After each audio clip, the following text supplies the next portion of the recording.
Alright guys, doing another drift review today. I had this one sent to me by Trippie, and I believe this is his kind of Type X version of the 200BX. I love that front bumper.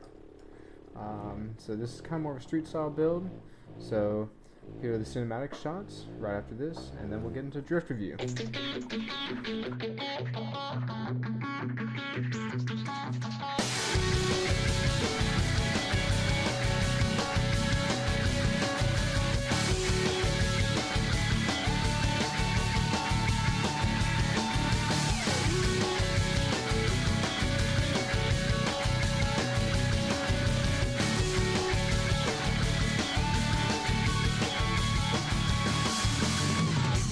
Took me so long to realize all those things you said were lies.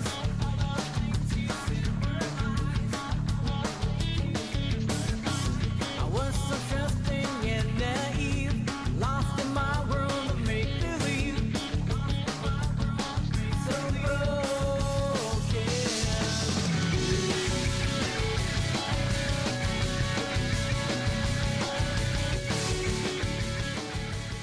Alright, I hope that was enjoyable. Today I'm going to try to do the review from the inside of the car so that you guys can kind of see how my steering wheel is moving, so you get an idea, because I'm doing this with a wheel, so it's kind of a good representation of what's actually happening. So without further ado, let's get it. This car has the stage 2 turbo, so it's really, really powerful when it spools, I guess. It's a little hard to control, I'll be honest, and I feel like I haven't checked what angle kit this guy has, but it is almost not enough in my opinion, considering how much power it's making, and I believe kind of some skinnier tires, but it drives like most 200BXs, kind of self-steery. Compared to the last one I reviewed, this one is not as smooth in transition. It's kind of quick and it kind of placed itself wrong. But I think that's kind of all a little part to play in how it's put together and kind of sacrificed for style. Like my last one was not very pretty. This one is gorgeous. Let's go back up here again.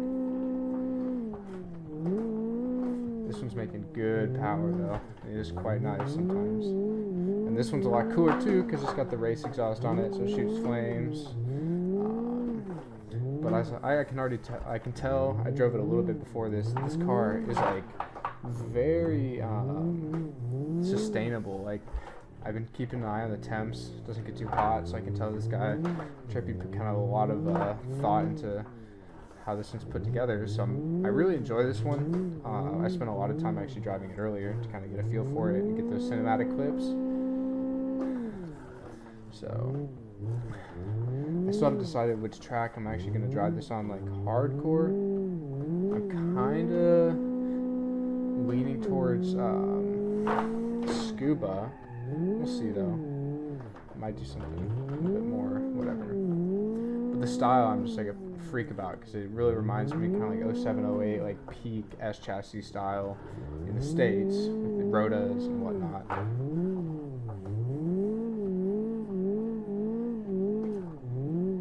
But yeah, you can just tell based off how I'm feathering the throttle, it's pretty twitchy.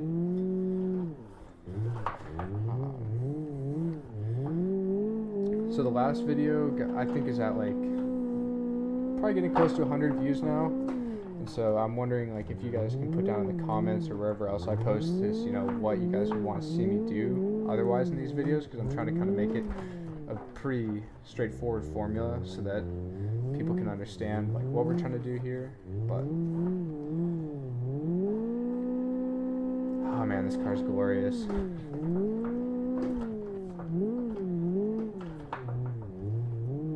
I had a guy send me some all-wheel drive car configurations. I'm gonna try to figure out how to do that later, but I just decided to go with this because it was kind of probably the most comfortable for me. Interior style is nice. I love that he put that little navigator in there. That just reminds me of like a peak era in tuning when you'd always have those big screens sitting in the console where you know, this one's obviously just playing like where the map is, but at the same time like that just looks so cool. I can see it floating there, and then the wheel he chose is glorious. It's like a Momo. It's basically a BeamNG version of a Momo Rally, like V1 or V2. And I like how it's just 100% flat, probably like 330 millimeters. I don't actually have to shift up to third in this car. I need to check what his final drive is. But yeah, this is just so smooth. Very 200 BXs. And the only reason I said it might need more angle is just because it's got so much power. But otherwise, like, because right there, like, I'm absolutely spooled, and it just kind of almost, like, it could be going faster if I had a little bit more angle. But this is very nice. So let's go get it out on another more technical track. Alright guys, I decided to take this guy's car out to Akana. Street style car, street style track. However, I don't really know what I'm coming up on because I've not driven this track in a minute. So hopefully I don't total this guy's car. Not like it matters, but still a clutch kick entry there. Did I tap the e-brake? Don't even remember. Alright. Faint. Tap that front. Get it to dive in a little bit more. Kinda got in the grass there, but looks like we have a hairpin coming up. Smooth. Don't tap the outside. I know we got close. Perfect. Alright, what's next? Flick it there a little bit. Nothing to flick it for. Alright, looks like we got something coming up here.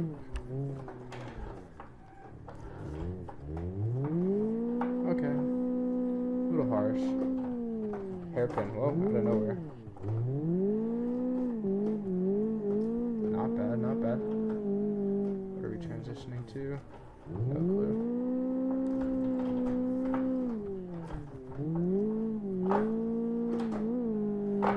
Whew. Alright, this car is actually transitioning a little bit better than I felt like it was last time. Of course, we screw up on the part that was like easy.